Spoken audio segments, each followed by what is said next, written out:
Hello नमस्कार। आज हम बात कर रहे हैं 12वीं क्लास के भूगोल विषय का चैप्टर 4 विश्व भूगोल के चैप्टर 4 जिसका नाम होता है मानव भूगोल। इससे पहले हम लोग 3 पार्ट लगातार कर चुके हैं और उसमें आपका रिस्पांस अच्छा भी मिल रहा है। इसी के जरिए हम क्या कर रहे हैं बाबू, चौथा पार्ट मानव विकास। पार्ट का नाम क्या है? मानव विकास। मानव विकास क्या है, इन सब के बारे में हम डिटेल जानकारी लेंगे। हालांकि वीडियो 2 से 3 वीडियो दो या 2 से अधिक पार्ट में बनेगा, लेकिन हम आपको बता दें कि इस पार्ट में आप इतना जानकारी रखते हो ना, इतना पूरा हेडिंग, तो यकीन मानो आप इतना जान लेते हो तो ऑब्जेक्टिव सब्जेक्टिव 2 नंबरिया 5 नंबरिया सब इसी में से आएगा। इससे बाहरी नहीं क्वेश्चन पूछेगा। बस एक बार इस हेडिंग का स्क्रीनशॉट ले लीजिए और इतना ही आपको पढ़ना होगा, इतना ही आपको पढ़ना होगा। और हम आपको बता दें बाबू कि इसका जो PDF बना है ना, PDF फॉर्म देखिए आप, ऐसा बना है। अगर नहीं दिख रहा होगा तो एक बार हम कैमरा को थोड़ा सा और बंद कर, ये पूरा PDF बन गया है आपके लिए, सब के सब नोट्स आपके लिए है। आप देख सकते हैं जितना हम हेडिंग उसमें लिखे थे ना, हेडिंग और पूरा का पूरा इसमें हेडिंग है। सार्थक जीवन क्या होता है, विकास क्या होता है, वृद्धि क्या होता है, विकास वृद्धि मंत्र, मानव विकास क्या होता है, मानव विकास के 4 स्तंभ कौन कौन होते हैं, और मानव विकास के विभिन्न उपागम कौन कौन होते हैं। दूसरा बात पूछा, मानव विकास क्यों जरूरी है, तो बिहार बोर्ड में कई बार क्वेश्चन पूछा हुआ है। उसके बाद यहाँ से आप देख सकते हैं मानव विकास सूचकांक, जिसे हम SDI के नाम से जानते हैं, क्या होता है। मानव विकास सूचकांक का कैसे मापा जाता है, मानव विकास के मापन के 3 प्रमुख सूचकांक बताना है, और बताना है कि संयुक्त राष्ट्र विकास कार्यक्रम UNDP क्या होता है, मानव विकास के उच्च स्तर वाला देश कौन है, मानव विकास के निम्न स्तर वाला देश कौन है। तो ये आपका PDF फॉर्म हुआ। आप यदि ये नोट्स लेना चाहते हैं तो दिए गए नंबर पर नीचे लिंक होगा, उसमें नंबर होगा व्हाट्सएप नंबर, आप उस व्हाट्सएप नंबर पर मैसेज करके ये पूरा नोट्स ले सकते हैं। ओके, चलिए हम बात करते हैं बाबू, अब हम मेन बात करते हैं। इसको हटा लेने दो। अब हम ओरिजिनल हेडिंग पर आ चुके हैं। आप देख रहे हैं जितना हेडिंग इसमें है वो सब के सब PDF में है। तो आप इस नंबर पर 82 10 95 30 05 इस पर कॉल कीजिए। कॉल नहीं करना, केवल व्हाट्सअप नंबर, और आपको मिल जाएगा। ठीक है, चलो हम एक एक नंबर, आज कितना पढ़ना है। सार्थक जीवन क्या है, विकास और वृद्धि क्या होता है, इनमें अंतर क्या होता है, मानव विकास क्या होता है, मानव विकास के 4 स्तंभ कौन कौन है, मानव विकास के 4 उपागम को लिखें, मानव विकास क्यों जरूरी है, SDI क्या होता है, SDI कैसे मापा जाता है, और मानव विकास के मापन के 3 प्रमुख सूचकांक कौन कौन है, UNDP से आप क्या समझते हैं, मानव विकास के उच्च स्तर वाला देश और निम्न स्तर वाला देश कौन कौन है। इतना हेडिंग आज की वीडियो में तो नहीं, 2 वीडियो में आप पढ़ोगे। आप इधर से इधर आज वीडियो पढ़ोगे, इधर दूसरा वीडियो में आएगा। तो हम पहला हेडिंग आपको लेकर चलते हैं। पहला हेडिंग इसका नाम क्या है, सार्थक जीवन। तो सार्थक जीवन देखो क्या होता है। पहला आप हेडिंग डाल दो सार्थक जीवन। आप क्या करो, कॉपी कलम लेकर बैठो, अब लिखने का प्रयास करो। हम जो समझाते हैं ना पूरा बारीकी से समझाते हैं, पूरा देखते रहो। ये सार्थक जीवन क्या होता है, ऐसे लोग जो स्वस्थ हों। सार्थक मतलब क्या होता है, हमारा जीवन एकदम सार्थक होनी चाहिए। कोई कहता है ना समाज में हमारा जीवन सार्थक होनी चाहिए, मतलब ऐसा लोग जिनका स्वास्थ्य ठीक हो, ऐसे लोग जो स्वस्थ हों, जो अपने मानसिकता के आधार पर किसी भी उपलब्धि को प्राप्त कर सकते हों, अपने लक्ष्य के लिए पूरी तरह से स्वतंत्र हो, उन्हें हम सार्थक जीवन कहते हैं। ये सार्थक जीवन क्या होता है, ऐसा जीवन जिसमें लोग स्वस्थ हों, जिसमें लोग ऐसे हों स्वस्थ हों, जो अपनी मानसिकता के आधार पर किसी भी लक्ष्य के पाने के लिए स्वतंत्र हो, ऐसे जीवन को हम सार्थक जीवन कहते हैं। तो इसका परिभाषा ऐसे बता देना, बहुत आसान है कि ऐसे जीवन जो क्या हो, स्वस्थ हो, अपनी प्रतिभा को विकसित करने में पूरी तरह से सक्षम हो और अपने लक्ष्य को प्राप्त करने के लिए पूरी तरह से स्वतंत्र हो, ऐसे जीवन को हम सार्थक जीवन कहते हैं। जब सार्थक जीवन बनता है ना, तो दुनिया के किसी भी चीज़ को हम पा सकते हैं, इसी को सार्थक जीवन कहते हैं। अगला हेडिंग देखो, विकास क्या होता है। विकास बहुत ज़्यादा इंपॉर्टेंट है। आपके बिहार बोर्ड में 2 नंबर में क्वेश्चन आता है। बिहार बोर्ड में पूछता है कि विकास और वृद्धि में क्या अंतर होता है। कभी कभी ऐसा भी आ जाता है कि विकास क्या होता है, तो दोनों का परिभाषा देखो। विकास, पहले हम विकास की चर्चा करते हैं। विकास होता है जब किसी के जीवन में गुणात्मक परिवर्तन होता है ना। गुणात्मक मतलब गुण, हमारे अंदर गुण के परिवर्तन होगा तो हमारे अंदर विकास हो रहा है। अगर हमारा मात्रा वजन बढ़ रहा है ना, तो हमारा वृद्धि हो रहा है। यही अंतर होता है। विकास में वृद्धि में क्या अंतर होता है, तो बताओगे। गुणात्मक परिवर्तन की दर को विकास कहते हैं। गुण मतलब क्वालिटी में परिवर्तन होनी चाहिए। जब गुण में परिवर्तन होता है ना, तो उसे हम विकास कहते हैं, और जब मात्रा में परिवर्तन होता है ना, तो उसे हम वृद्धि कहते हैं। बुझा ना, मात्रात्मक परिवर्तन को वृद्धि कहते हैं और गुणात्मक परिवर्तन को विकास कहते हैं। जैसे हम बात करें, समझाएं। मान लो कि एगो गांव में 2 लड़का है, एकदम हिलल डुलल एकदम बुझाता एकदम एक सिलेंडर का हो गया है। आयु एकदम मोट झोट है, तो मोट झोट वो केवल खाने पर विश्वास रखता है, उसका शरीर एकदम दिन पर दिन उसका वजन बढ़ता जा रहा है। एक लड़का वैसा है जो अपने अंदर क्वालिटी को विकसित कर रहा है, एक्सरसाइज करता है, अपने दिमाग से के जरिए काम करता है, पढ़ाई करता है, तो उसका विकास हो रहा है, उसके गुण में परिवर्तन हो रहा है, उसका गुण में वृद्धि हो, उसका गुण बदल रहा है। तो जब गुण बदलेगा तो हम कहेंगे विकास हो रहा है।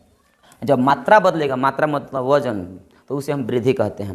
दूसरा बात होता है कि गुण को माप नहीं सकते हो आप। ये बता हमारे अंदर कितना गुण है, माप सकते हो? नहीं माप सकते हो। तो इसका मतलब दूसरा अंतर क्या बताएगा? गुण को विकास को मापा नहीं जा सकता है, लेकिन इसमें कह देना वृद्धि को मापा जा सकता है। अगला मूल न सापेक्ष होता है। मूल सापेक्ष का मतलब होता है आज जितना है ना हमारे अंदर गुण, एक गुण कभी मरता नहीं है, कभी नीचे नहीं जाता, हमेशा ऊपर की ओर गुण जाता है। कभी देखे हो कि होकर हेतना मतलब विकास होकर मानसिकता इतना लूज हो गई बा। अरे दिमाग उतना ही रहता है, लेकिन काम करना मतलब आदमी ना स्ट्रगल करना बंद कर देता है, दिमाग बात वहीं रहता है। हो सकता है दिमाग बढ़ जाता है, दिमाग कभी घटता नहीं है, हमेशा बढ़ता रहता है, दिमाग की कैपेसिटी हमेशा बढ़ता रहता है। तो वहीं कह रहा है यह मूल सापेक्ष होता है, मतलब पहले की अपेक्षा हमेशा आगे की ओर जाता है, कभी पीछे नहीं घुस सकता है।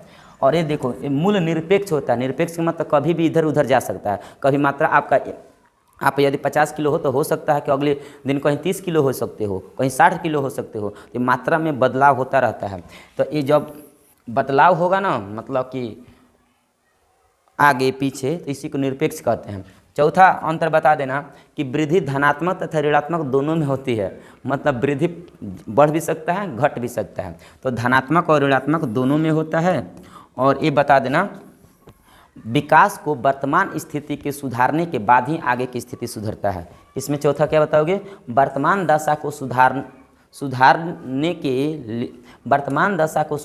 के बाद हम आगे आने वाले समय को सुधार सकते हैं। तो इसको हम विकास कर रहे हैं। तो आप बाबू तीनों को अंतर लिखना। ये गुणात्मक होता है, इसे मापा नहीं जा सकता, इसे मूल सापेक्ष कहते हैं। ये ऊपर नीचे कभी विकास नहीं होता, हमेशा आगे की ओर अग्रसर होता है। और ये मात्रात्मक परिवर्तन होता है, मापन होता है, निरपेक्ष होता है, धनात्मक ऋणात्मक दोनों होता है। तो इतना बाबू बता देना अंतर, ये जो बोले हैं। इसके बाद अगला चलो हमारा हेडिंग है, अगला हेडिंग हमारा क्या है? अरे यार हम आगे क्यों पीछे नहीं चल रहे? हाँ, मानव विकास क्या होता है? मानव विकास देखो, मानव विकास ह्यूमन डेवलपमेंट क्या होता है? मनुष्य का विकास। मानव विकास का मतलब होता है मनुष्य के विकास। तो मानव विकास क्या होता है? तो ध्यान से सुनो, मानव विकास क्या होता है? तो मानव विकास का सबसे पहले अर्थ बताना। मानव विकास का तात्पर्य होता है, तात्पर्य मतलब अर्थ, मानव विकास का अर्थ होता है लोगों के विकल्पों में वृद्धि होना। क्या होता है बाबू?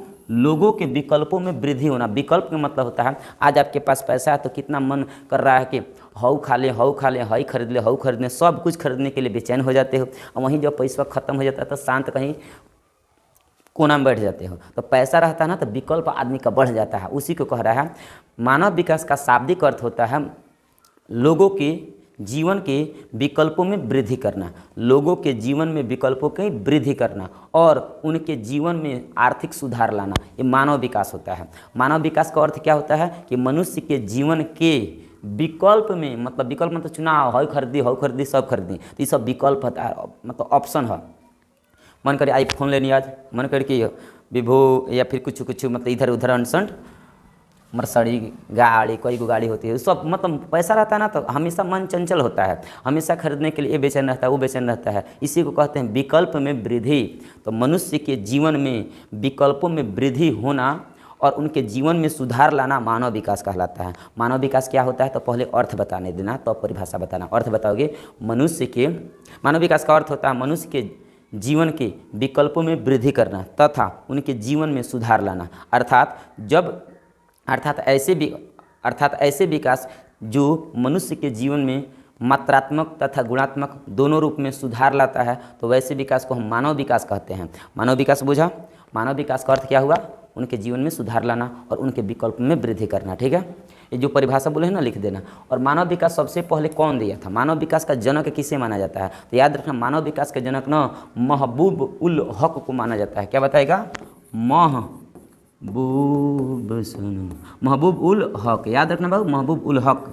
तो ऐसे व्यक्ति थे ना जो मानव विकास के सूचकांक, मानव विकास बताए थे, मनुष्य के विकास कैसे होता है, मानव विकास क्या होता है। इनके अनुसार परिभाषा क्या बताया गया था? सबसे पहले अर्थ बताए थे अर्थ होता है मनुष्य के जीवन में विकल्पों में वृद्धि होना तथा उनके जीवन में सुधार लाना। तो परिभाषा बताना, ऐसे जीवन जो मनुष्य के विकल्पों में वृद्धि करता है वही मानव विकास होता है। कई प्रकार से दे सकते हो। तो महबूब उल हक मानव विकास के जनक कहलाते हैं और इन्होंने 1990 ईस्वी में ये मानव विकास को प्रतिपादन किया था। दूसरा, ये पूछता है कि महबूब उल हक कहाँ के निवासी थे, तो बता देना पाकिस्तान के थे। पाकिस्तान के कहाँ के थे बाबू? पाकिस्तान के पूर्व वित्त मंत्री थे। वित्त मंत्री मतलब जैसे आज हमारे भारत के वित्त मंत्री कौन है, तो निर्मला सीतारमण। उसी प्रकार पाकिस्तान के 1990 ईस्वी में वित्त मंत्री हुआ करते थे पाकिस्तान के महबूब उल हक। इन्हीं के द्वारा एक परिभाषा दिया गया है। अगला आपसे हेडिंग पूछेगा, मानव विकास क्यों जरूरी है। यहाँ देख सकते हैं आप, यहाँ क्वेश्चन पूछा मानव विकास क्यों जरूरी है। 2 नंबर में क्वेश्चन आता है, तो बताओगे मानव विकास क्यों जरूरी है। तो सबसे पहले बता देना, देश के आर्थिक विकास के लिए अति जरूरी है। मानव का विकास देश के आर्थिक विकास के लिए अति आवश्यक है। मनुष्य के विकास होना जरूरी है ना। क्यों जरूरी है? क्यों जरूरी है? खुद से पूछो क्यों जरूरी है। तो कह देना, देश के आर्थिक विकास के लिए अति आवश्यक है मानव का विकास। इससे देश के प्रति व्यक्ति आय तथा राष्ट्रीय आय में वृद्धि होती है, इसलिए मानव विकास जरूरी है। आंसर क्या बताएगा? देश के आर्थिक विकास के लिए मानव विकास अति आवश्यक है, क्योंकि इससे मतलब मानव विकास से इससे देश के प्रति व्यक्ति आय मतलब एक आदमी के प्रति व्यक्ति आय का मतलब इनकम, इससे देश के प्रति व्यक्ति आय तथा राष्ट्रीय आय मतलब देश के आय में वृद्धि होता है और भारत के जीडीपी मतलब भारत के अर्थव्यवस्था में वृद्धि होता है। इसलिए मानव विकास जरूरी है। बुझा ना। तो